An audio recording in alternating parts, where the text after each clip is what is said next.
ควายเด้อพี่น้อง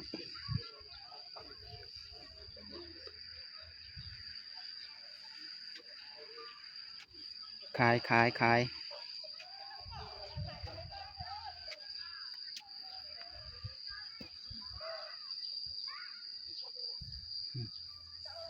อู้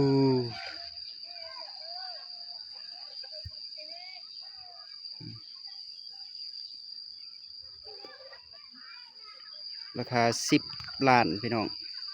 10 ล้านกีบเด้อพี่น้องเด้อปุ่นบานเฮาเนาะขางัวขาควายเด้อพี่น้องเด้อขาควายเนาะเห็ดฮีดนี่คือควายที่จะขามือเช้าเนาะแต่ว่ามือแรงเขาครบงานเนาะควายก็บ่ใหญ่ปานใดเนาะแต่ว่าราคาก็พอฟังอยู่พี่น้องควายน้อยแต่ว่าราคามันจะแพงเนาะพี่น้องเนาะแต่ว่ารูปทรงมันก็ใหญ่อยู่เนาะ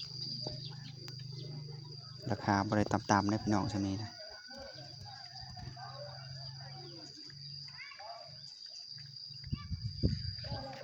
ควายบ้านเฮาเนาะควาย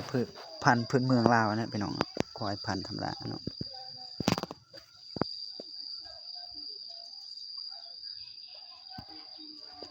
มีงาน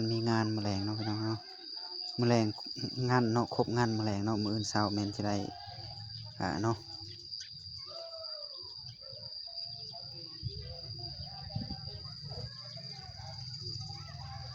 มาฮอดนี้คลิปก็ได้จบลงเพียงเท่านี้เนาะขอบใจหลายบ๊ายบาย